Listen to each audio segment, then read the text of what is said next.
Hello नमस्कार दोस्तों, मेरे चैनल में आप सभी का स्वागत है। आज के इस वीडियो में प्रकृति की रचना और पृथ्वी की उत्पत्ति हुई कैसे, इस विषय पर हम जानेंगे और देखेंगे कि इस पृथ्वी की रचना हुई कैसे। Yet.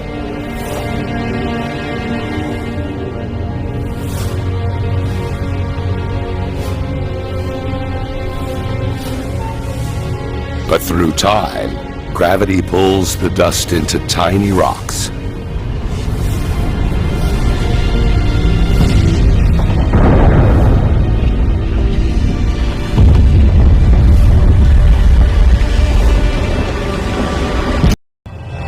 But over the course of 1,000 years, gravity turns the rubble into a ring of red-hot dust and rock that circles the Earth.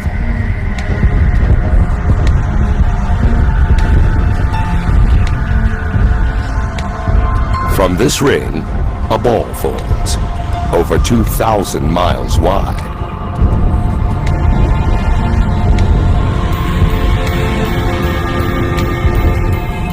It's the birth of our moon.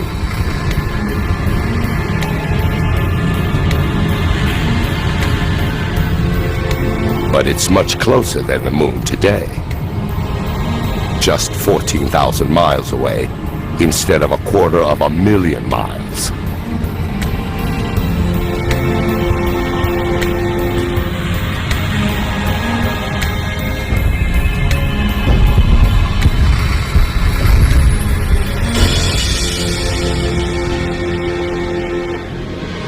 The sun rises over a cooling Earth and sets just 3 hours later.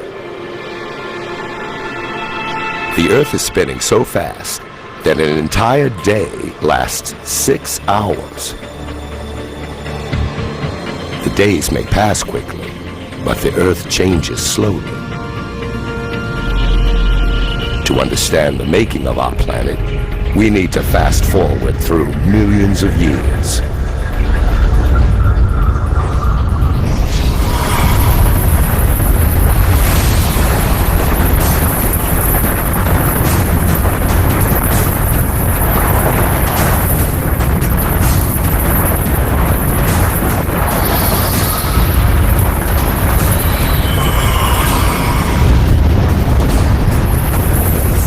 $3.9 billion years ago, a hail of meteors attacked the Earth.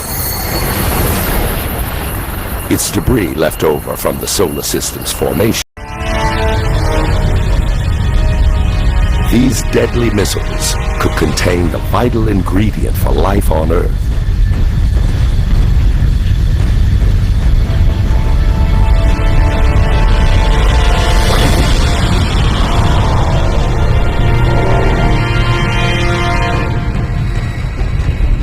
Only a small amount of water exists inside each meteorite. But as they bombard the Earth for over 20 million years, pools of water grow. The Earth's core remains molten, but its surface has cooled enough to form a crust. The air is around 170 degrees. In the future, there's a chance we could swallow this very water. Every sip, every puddle, every drop of water in every ocean is billions of years old. And it may have traveled millions of miles to reach us, carried inside a meteor. The Earth looks more familiar by the planet's rapid rotation.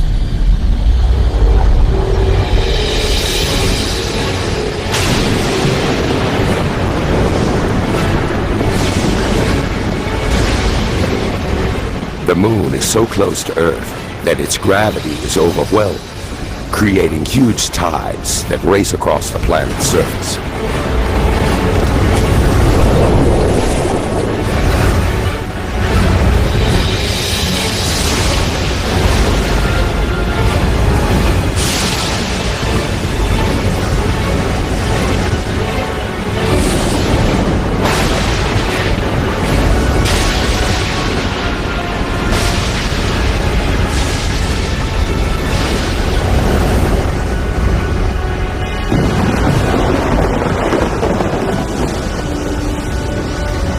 time, the moon moves away, the waves calm down, and the planet spins slower.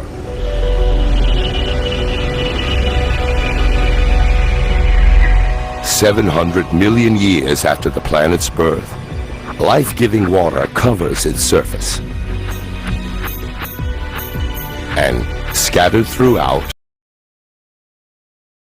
spins slower.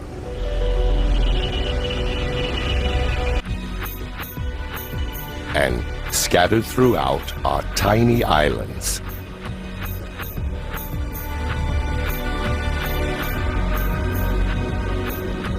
They seem to have appeared from nowhere. So how did they get here?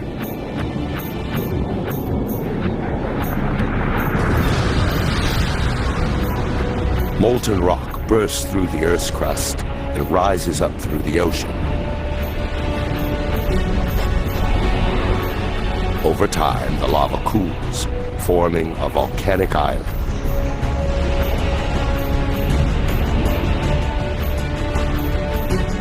In the future, these islands will join together to form the first continents. Earth now has water and land. It's beginning to look like the planet we call home. But the atmosphere is still toxic, and the temperature is scorching. Life here is impossible.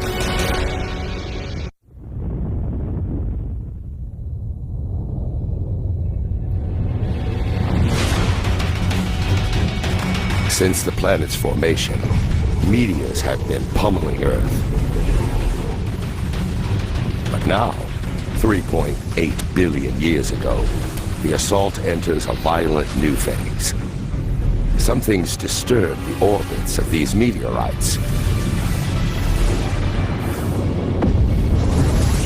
In addition to water, the meteors carry something else.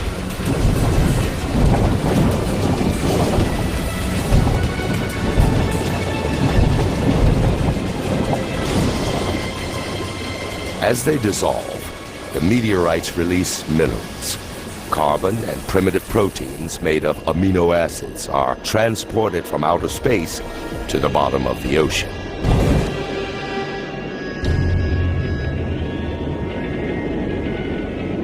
Thousands of feet below the waves, it is dark and close to freezing.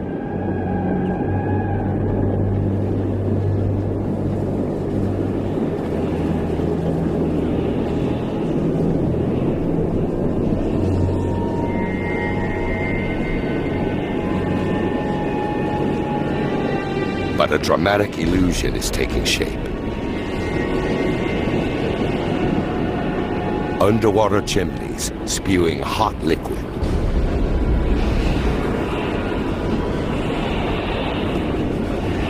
Seawater seeps down into the earth through cracks in the crust, collecting minerals and gases along the way. This potent mixture is released back out into the ocean, building these towers.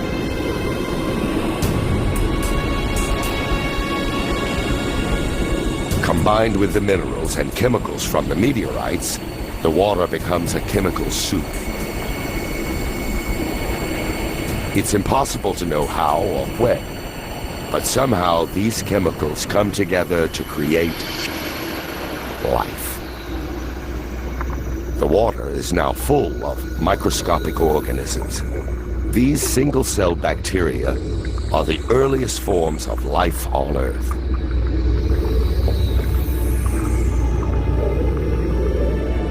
This is a defining moment in the making of the planet. Microscopic life is underway.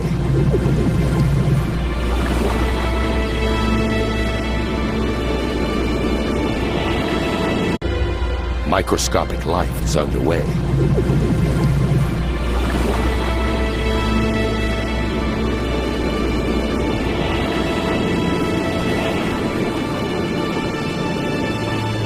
For hundreds of millions of years, nothing changes.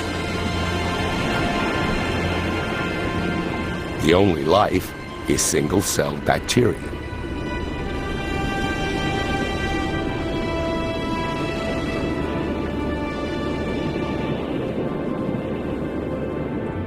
To find more complex life, we need to fast forward to 3.5 billion years ago. And a shallow ocean.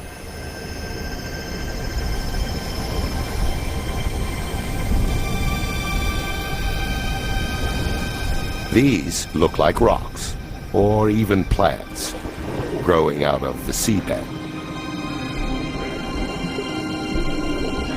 Each mound is a colony of living bacteria called a stromatolite.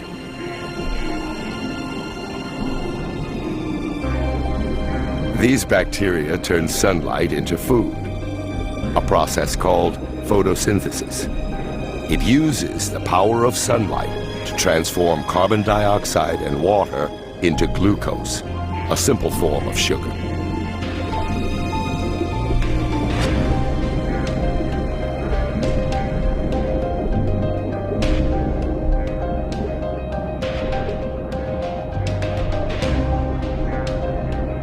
And this magical transformation releases a byproduct, a gas called oxygen. Underwater, the stromatolites slowly fill the oceans with oxygen.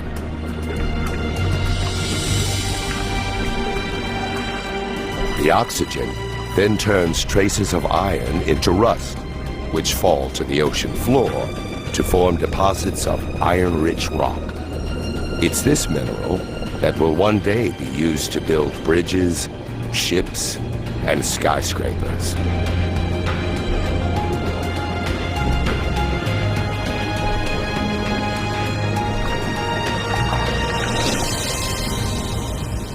Above the waves, the oxygen transforms the atmosphere. These stromatolites are creating the most important element for life on Earth. Without them, virtually every living thing wouldn't exist.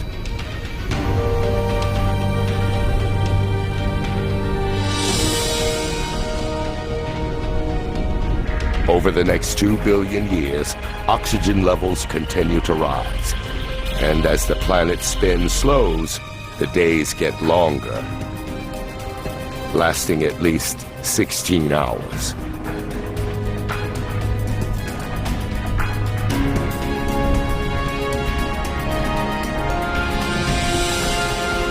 Three billion years after the planet's birth, there's still no complex life. No plants, no dinosaurs, no humans. But the Earth has something unlike any other planet in this solar system. A force with the power to change everything.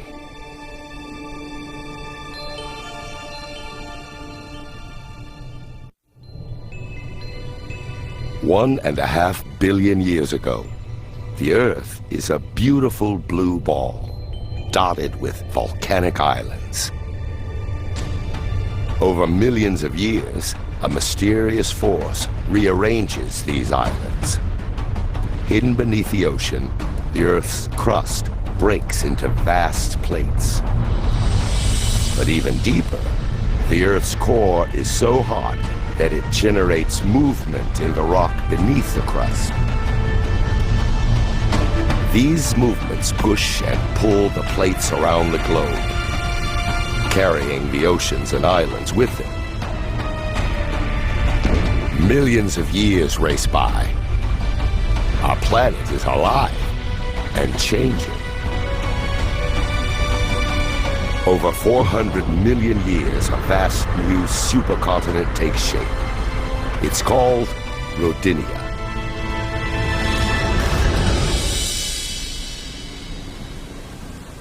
In the shallow waters surrounding Rodinia, stromatolites work their magic for more than 2 billion years, pumping oxygen into the atmosphere.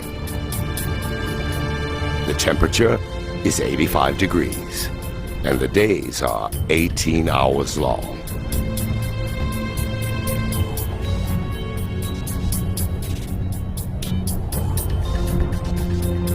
But this planet looks more like Mars than Earth.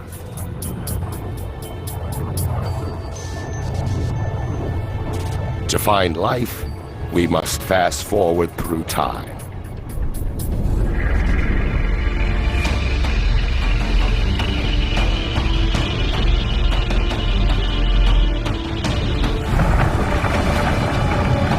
Washington State, 750 million years ago. A force deep inside the planet rips the crust to pieces. It's as though the world is breaking apart. And there's only one force powerful enough to do this: heat. It escapes from the Earth's molten core, stretching and weakening the crust. Inch by inch, year by year, the great supercontinent is splitting in two.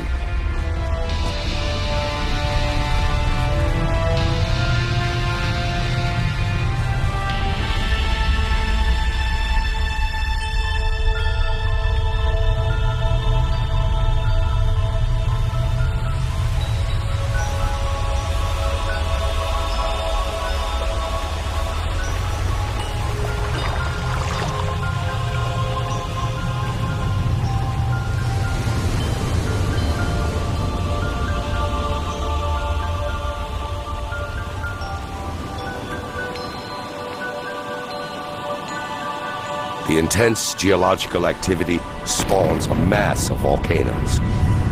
They pump carbon dioxide into the atmosphere.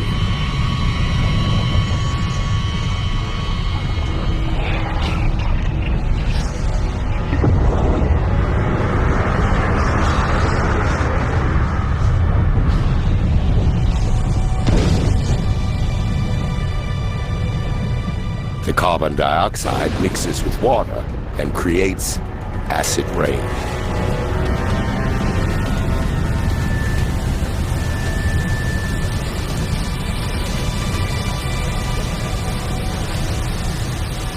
When the continent tore apart, many rocks were exposed. These rocks absorb the acid rain, including its carbon dioxide. Vast quantities of CO2 are absorbed out of the atmosphere.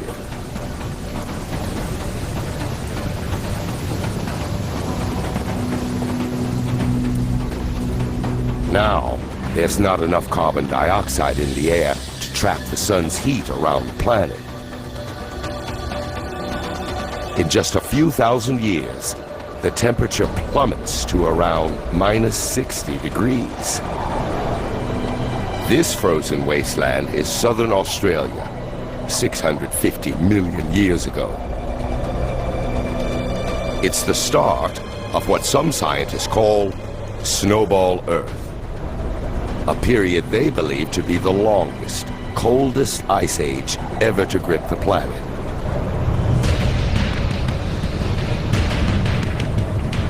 A vast wall of ice looms thousands of feet high. And it's unstoppable. The more ice there is, the more sunlight it reflects away from the planet, and the faster the ice spreads. Nearby is a second ice sheet, just as high. The two sheets spread away from the poles toward each other to meet at the equator.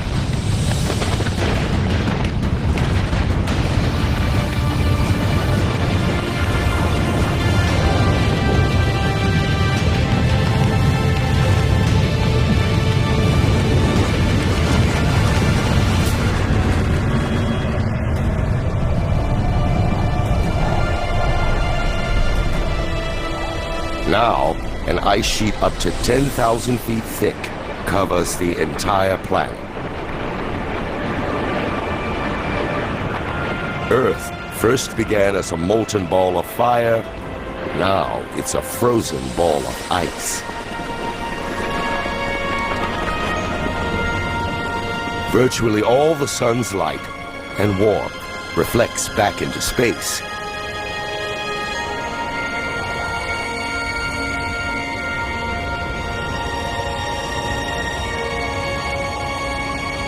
And it seems as though nothing, not even the sun, can rescue the planet now.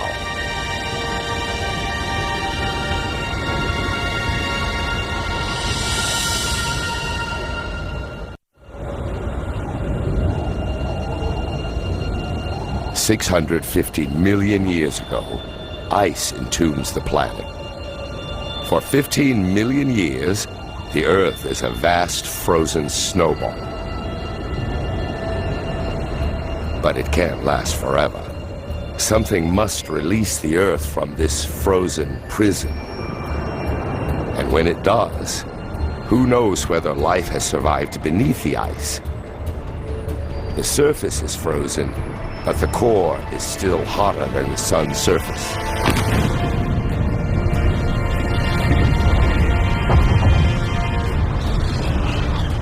Volcanoes have been erupting since the world began to freeze.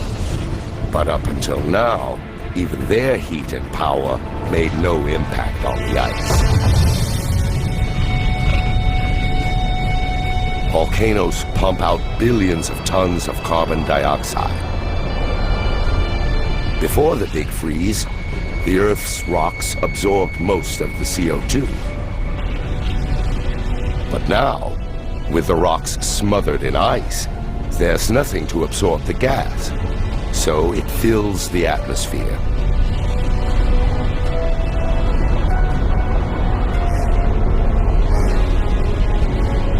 Like a blanket, it traps the sun's warmth around the planet, allowing the temperatures to rise. Now, after 15 million years, the ice begins to melt.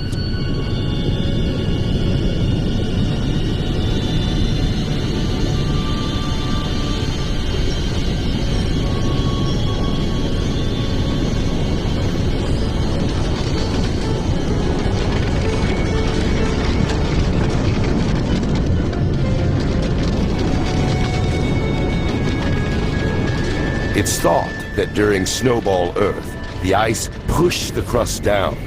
But now, as it melts, the crust bounces up, creating fissures and weak spots, and more volcanoes.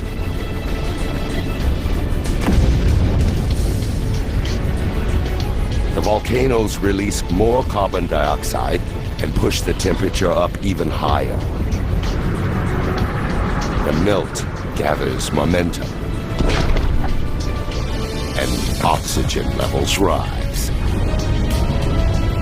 Through a series of chemical reactions, the ice has created oxygen. While the planet was frozen, the sun's ultraviolet rays reacted with water molecules in the ice to produce hydrogen peroxide, a chemical rich in oxygen.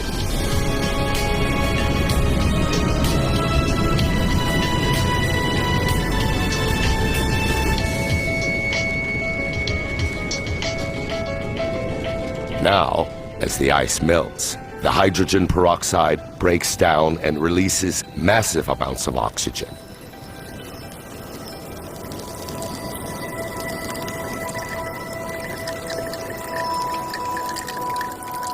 The Earth is waking up, and it's a very different place.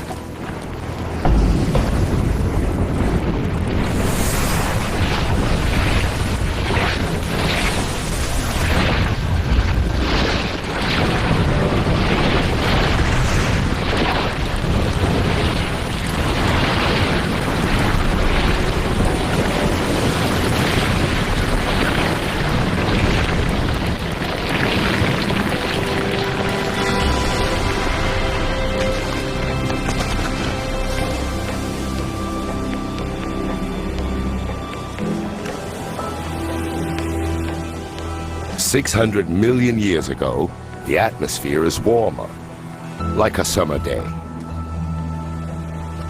And the days are about 22 hours long.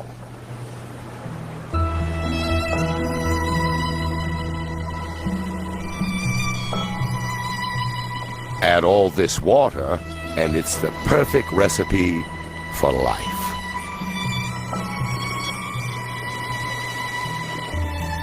Before Snowball Earth, primitive bacteria emerged in the oceans.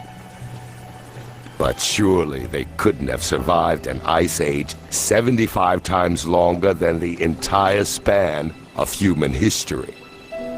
If something has survived, then life may be found where it was last seen, in the oceans.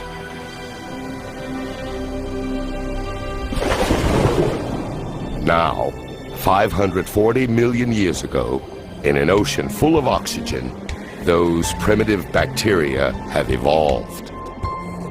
A handful must have clung on through the big freeze. There are plants scattered on the seafloor. And something else. What looks like an armored slug takes up residence. It's called Wiwaxia, a new generation of complex multi-celled organisms. The Earth enters one of the most dynamic periods in its history, the Cambrian explosion. Increased oxygen levels allow creatures to grow larger and develop bony skeletons. There are worms, sponges, and these trilobites, distant relatives of insects, lobsters, even scorpions.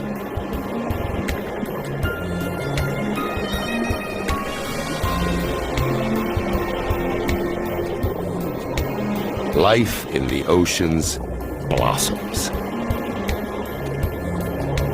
From microscopic bacteria to monsters.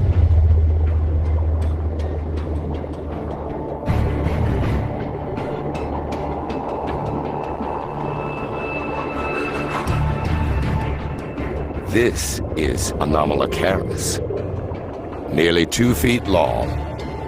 It has large eyes, razor-sharp teeth, and grasping limbs.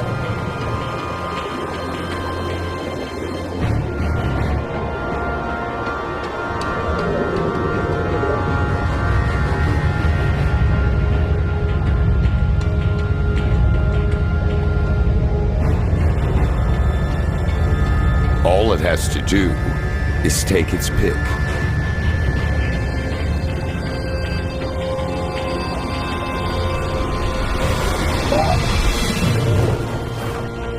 The trilobite can't right itself.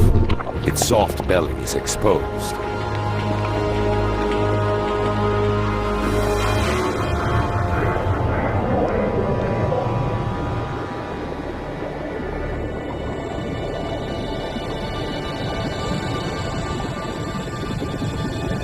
Also found in the sea is bataya, only 1.5 inches long.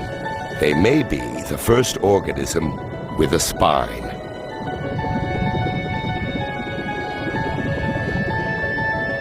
Over millions of years, this simple structure will evolve into the spine that keeps us standing.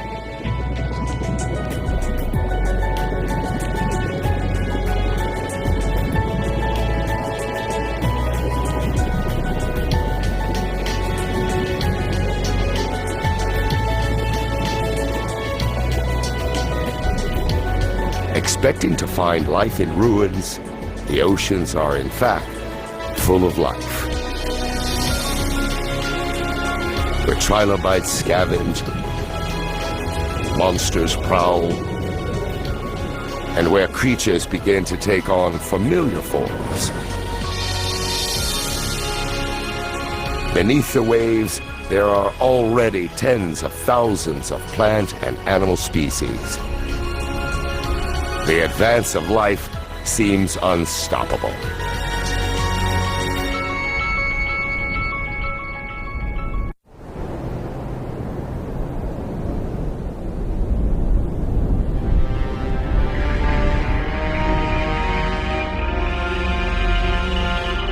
$460 million years ago, the plates had been moving again. A new continent now exists, Gondwana. It's 90 degrees and oxygen levels are close to what they are today. The land should be covered with plants and crawling with creatures. But there's not much here, besides a few patches of algae.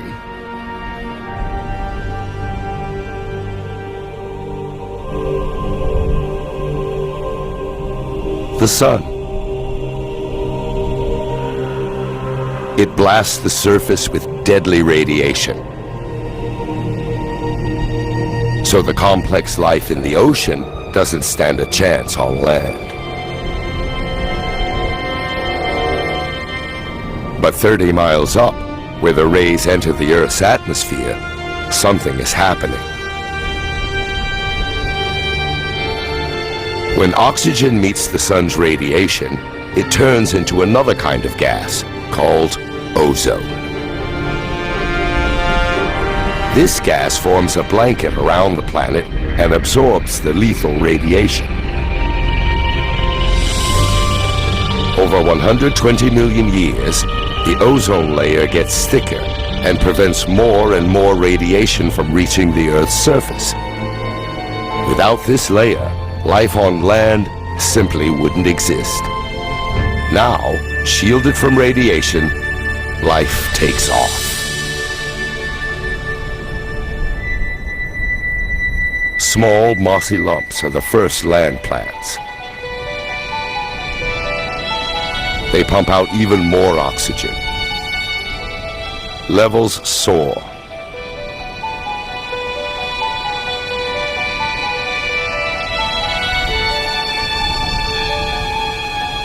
$375 million years ago, a new species lives in the water.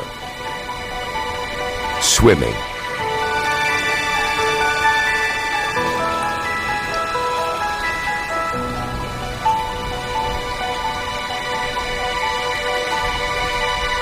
It's a strange fish called tiktaalik.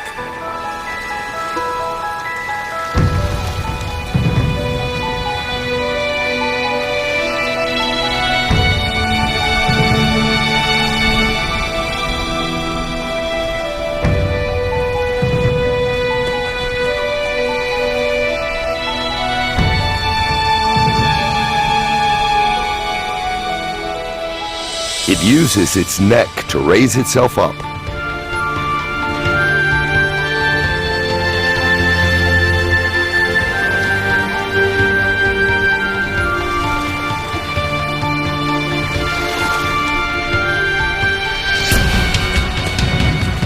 And its fins function as legs, allowing it to move out of the water.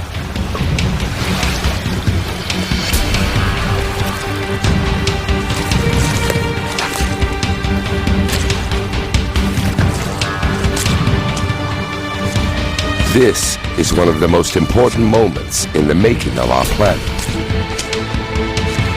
Over 15 million years, creatures like these evolve. They grow stronger limbs and spend more time out of the water, where plant life is exploding. Until 360 million years ago, their relatives, called tetrapods, make the land their home.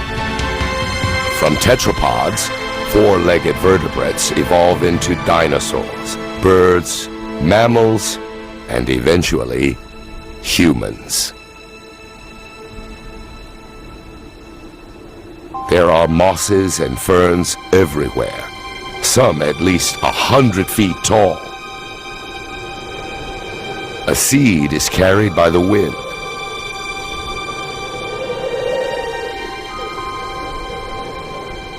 Until now, plants reproduced using spores, single-celled particles that need plenty of water to grow. But this seed is miles from water. This embryonic plant has its own food and water supply. Unlike a spore, this seed can survive far from water for months, even years.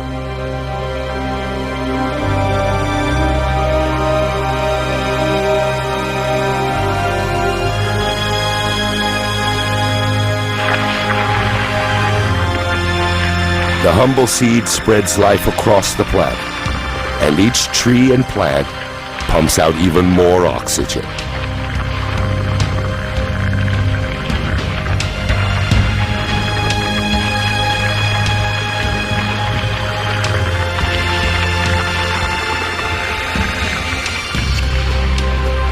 It's an environment very much like today.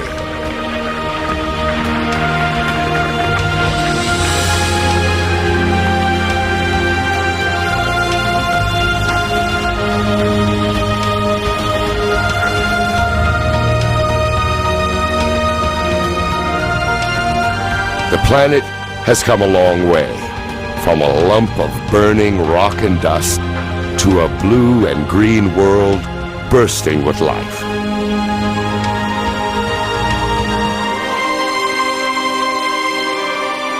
There are now fish, plants, and this.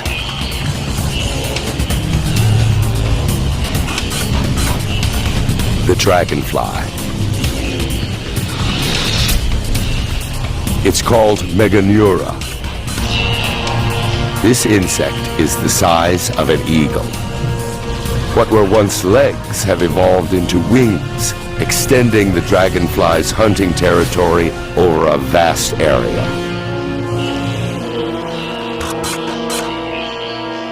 There are also millipedes and spiders down there.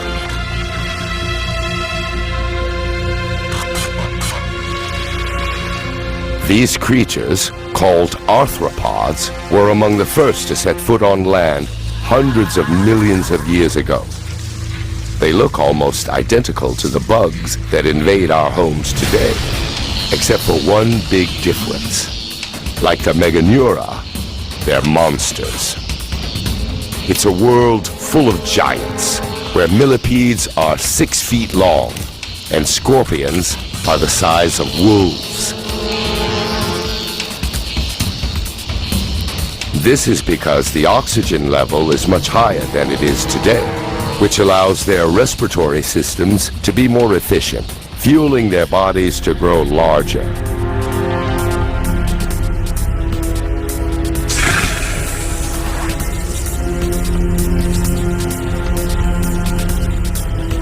So far, animals have been laying their eggs in the water. But a lizard-like creature called the Hylonomus prefers land. Its eggs contain all the water and nutrients that the developing fetus needs. The babies grow in their own self-contained pond. The egg is a major evolutionary breakthrough, allowing animals to leave the water behind and conquer land.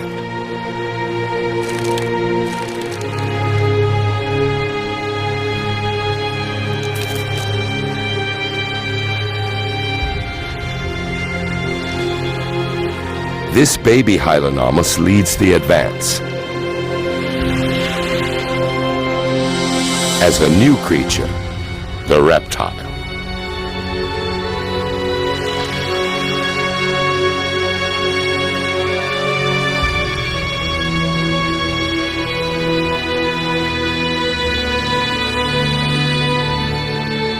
Inevitably, with life comes death. Dead plant matter builds up and decays into dense, soggy layers.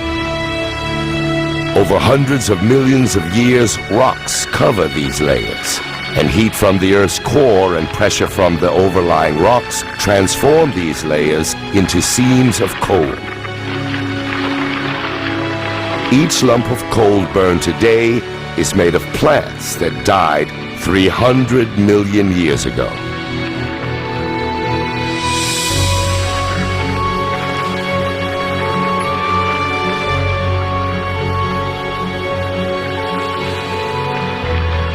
Amidst the decay, hidden from sight, life is stirring.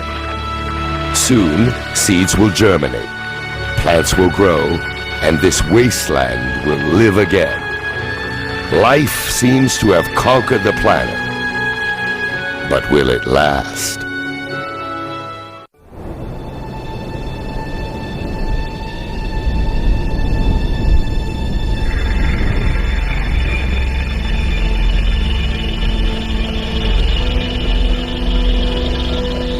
herd of creatures graze the Siberian plains. And they are big.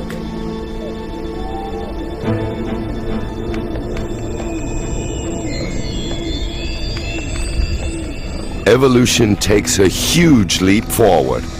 Small lizards are now giant reptiles. These Dinosaurs are distant relatives of turtles.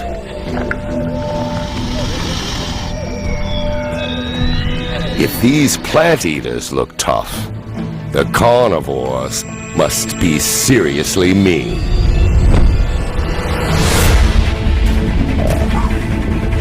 Like this Gorgonopsid, a perfectly engineered prehistoric killing machine.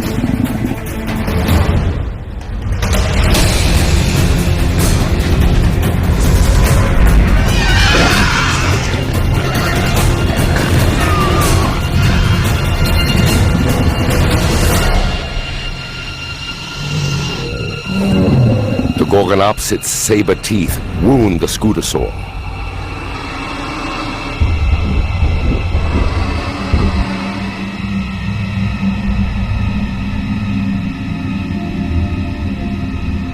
The predator watches as its prey grows weak from blood loss. But before it can make its final move,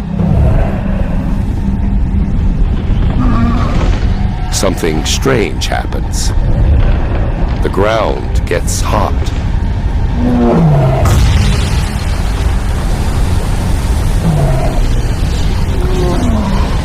Enormous pressure builds beneath the surface, and lava spews into the air.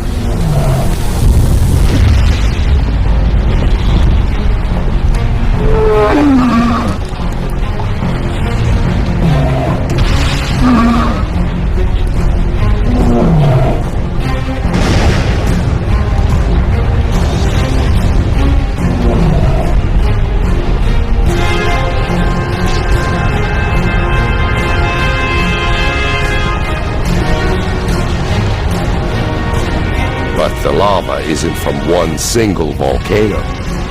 The entire landscape is erupting.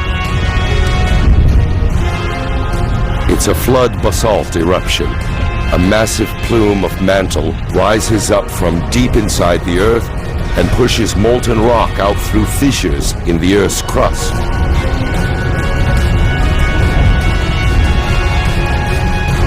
The lush paradise is now a lifeless hell. The Scutosaurs and the Gorgonopsids are dead. They're the first casualties in the greatest mass extinction the world has ever seen, the Permian extinction.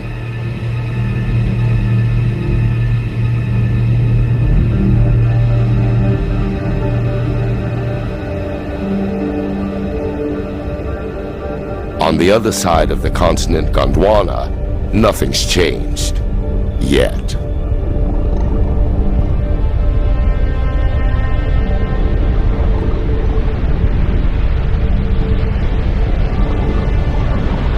It appears to be snowing, but the temperature is about 70 degrees.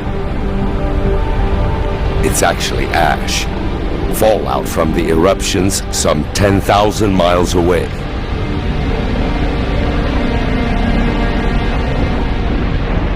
The ash burns and suffocates the animals, killing them around the world.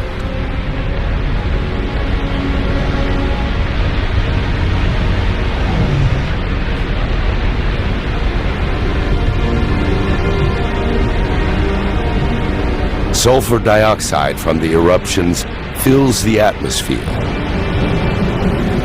As it rains, the gas turns to sulfuric acid and burns everything it falls on. What was a local disaster has now turned global.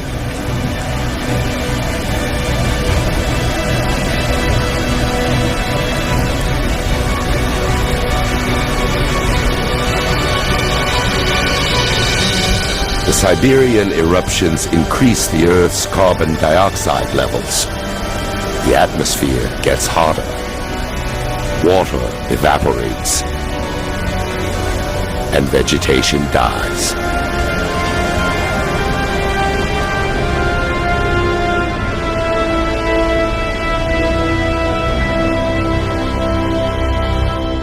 Around the world, life on land is being wiped out.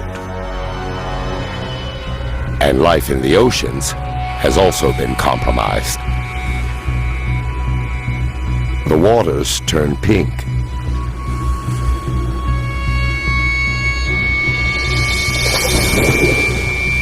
Plants, trilobites, and predators disappear.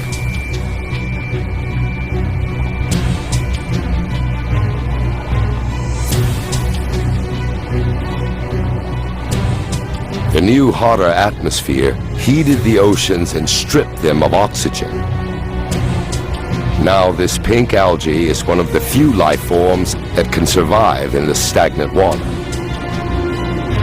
The Siberian eruptions transformed the entire planet. Nothing, not even the deepest ocean floor, is beyond their reach.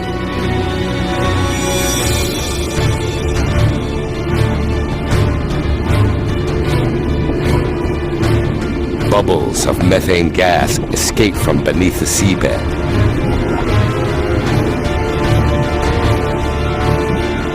Methane is a greenhouse gas, at least 20 times deadlier than carbon dioxide. Until now, the gas has been frozen, but as the sea temperature rises, it begins to melt.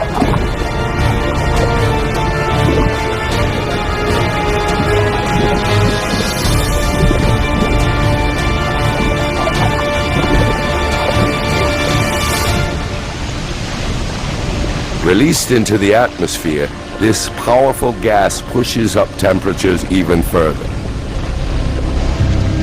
It's now almost 105 degrees, 11 degrees hotter than before the Siberian eruptions.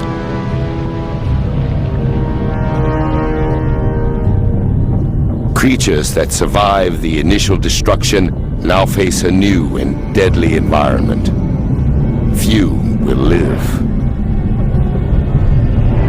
It's been 500,000 years since the eruptions first began, and all this time, the lava's been pouring out.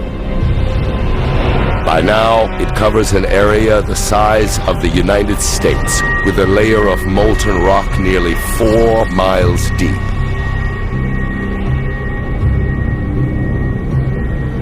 "95% of the species are gone. A few survive by eating anything they can find and living in burrows underground.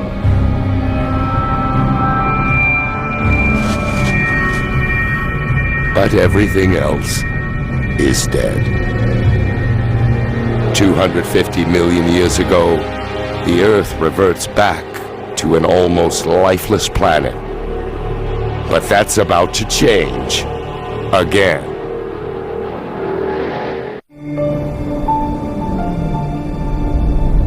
It's been 50 million years since virtually all life on Earth was wiped out, and the planet has been transformed. It's now 200 million years ago, and just one supercontinent, Pangaea, stretches from pole to pole.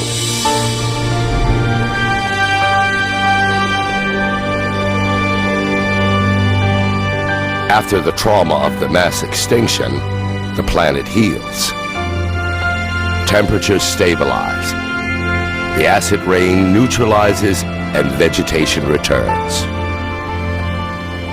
With 95% of all life on Earth wiped out, the field opens for a new species to emerge. One that will dominate the planet like no other.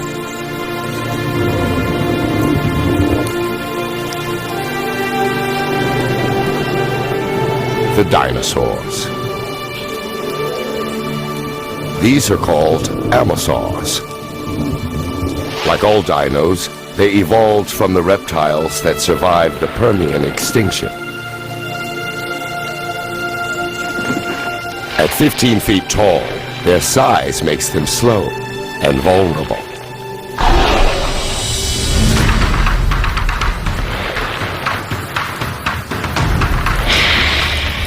Nearby is the Dilophosaurus.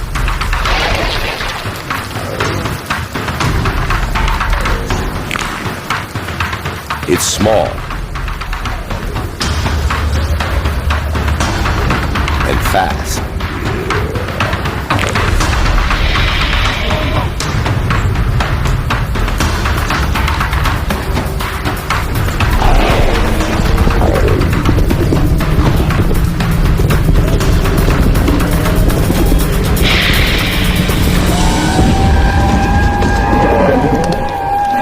The Amosaurus is too big a meal for one Dilophosaurus, but not for two.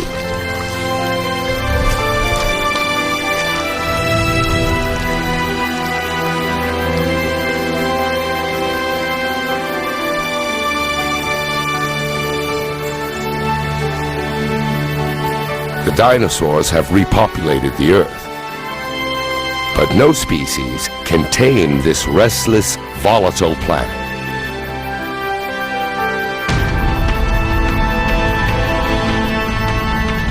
The Earth's crust is thinning. It's releasing lava and shaking with earthquakes, as if being stretched by some unseen force.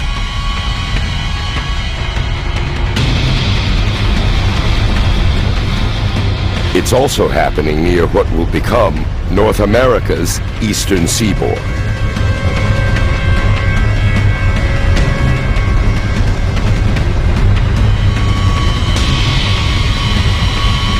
The Earth's plates are on the move again. 190 million years ago, the great supercontinent of Pangaea tears apart.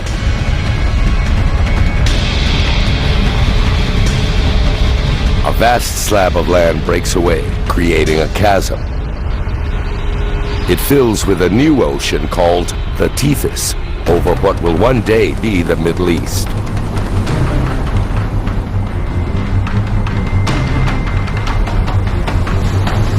Currents push nutrients up into the coastal waters. And the nutrients attract fish in the millions.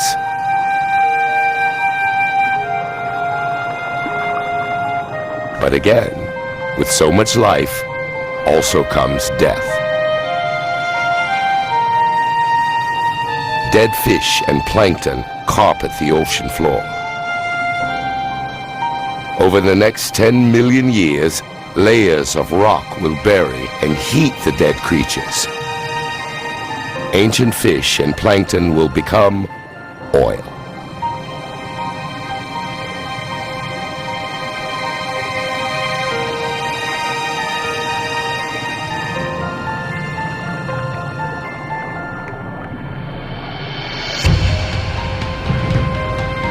Every gallon of gas in our cars, every piece of plastic on the planet, the paint on our walls, the carpet under our feet, even the soap we wash with, almost all originated in this way.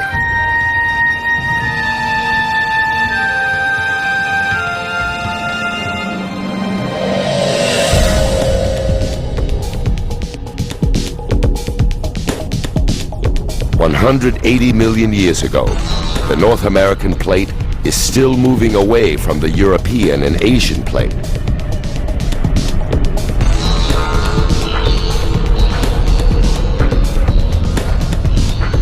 It's shifting about 1 inch each year, the same speed at which our fingernails grow.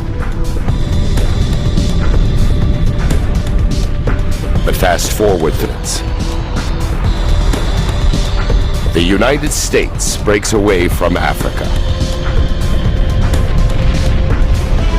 The world as we know it takes shape. The chasm between the two continents fills, creating the Atlantic Ocean.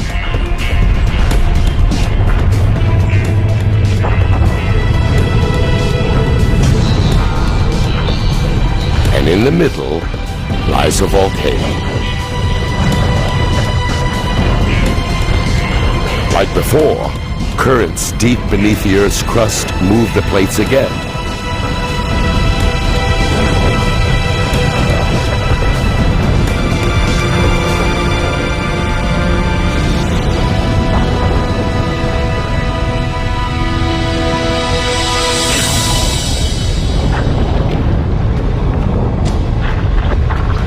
The entire seafloor tears in two and is pushed up into a ridge of mountains and volcanoes.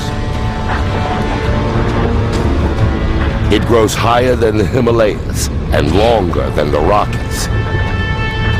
The water here is hot, as molten lava forces its way out from deep inside the Earth. As the lava cools, it creates a new range of volcanic mountains and a new ocean floor. Pangaea breaks apart, and our world rearranges again.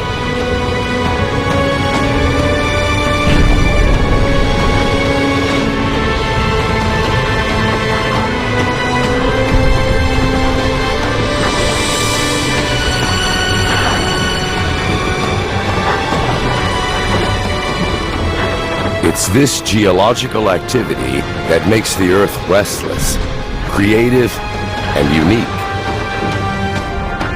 And every time the planet reinvents itself, its inhabitants adapt and evolve.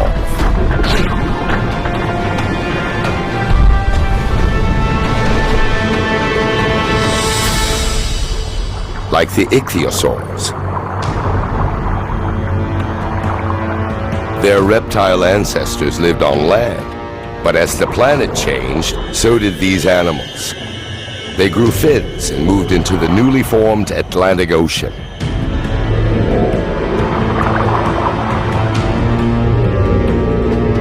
This one is 20 feet long and can travel at a quick 25 miles an hour.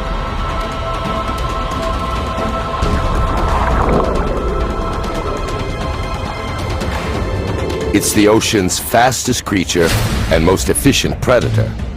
It rules the oceans for 50 million years.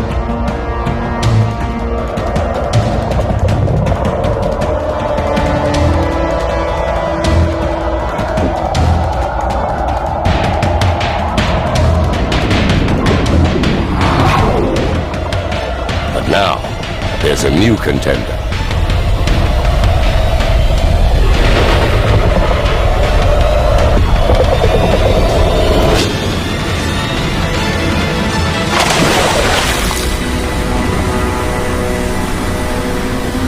Pliosaur.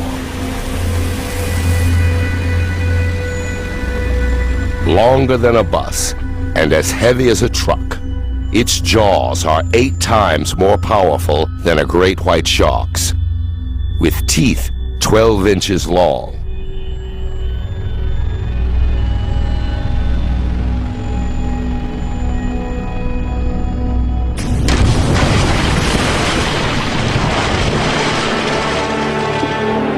The Earth and its inhabitants have changed beyond recognition. This was once solid ground. Now it's the Atlantic Ocean. The very spot where Amazons grazed and Dilophosaurs stalked their prey. The dinosaurs' world may be different, but they're as dominant as ever. They appear invincible.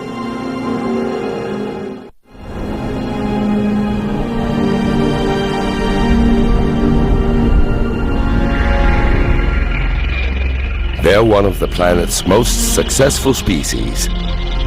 They've survived volcanic eruptions, earthquakes, and entire continents splitting apart. The dinosaurs have thrived for 165 million years.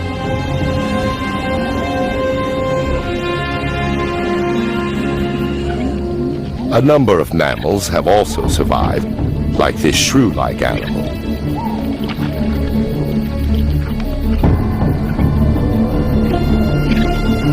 They're prey to the dinosaurs, so they live in trees or underground and venture out only at night.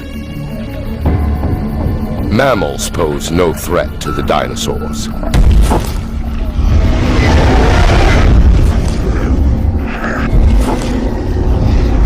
Nothing on Earth can challenge their dominance.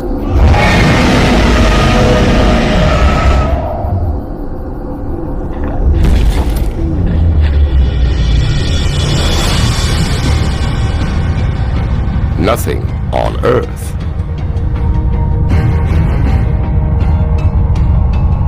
A large piece of space rock heads toward Earth.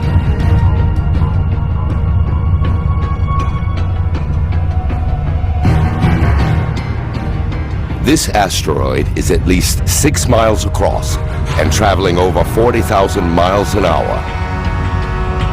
It's bigger than Mount Everest.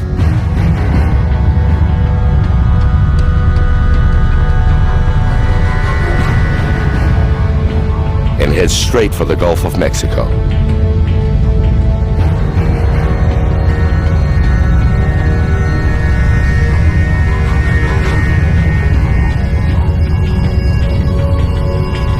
It travels so fast that its impact would be missed in a blink of an eye.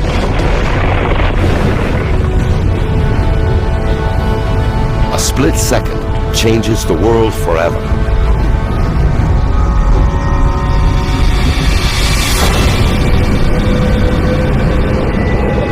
At impact, the asteroid's back edge stands at 35,000 feet.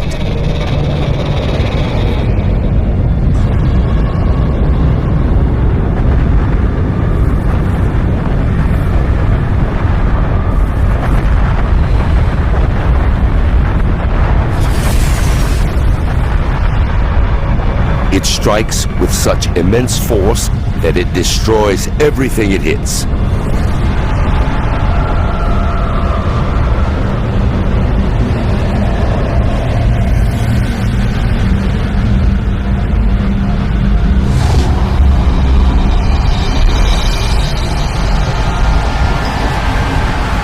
The asteroid itself instantly vaporizes.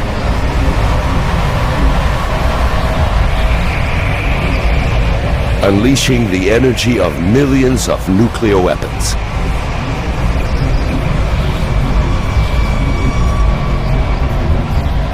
Nowhere is safe, with debris flying everywhere.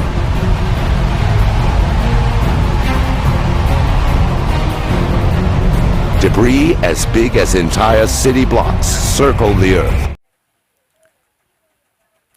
और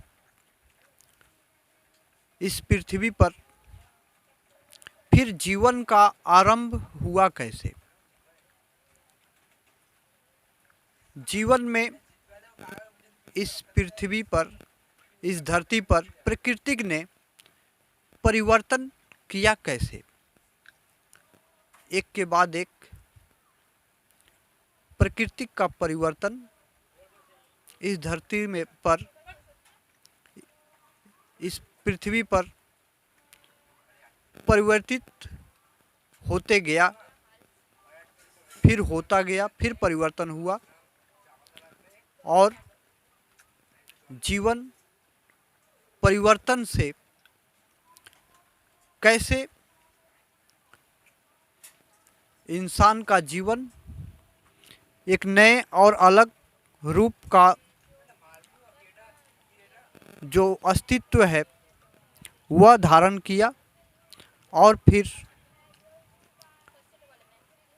आज का युग और आज इंसान का जीवन कैसा है। जय हिंद, जय भारत।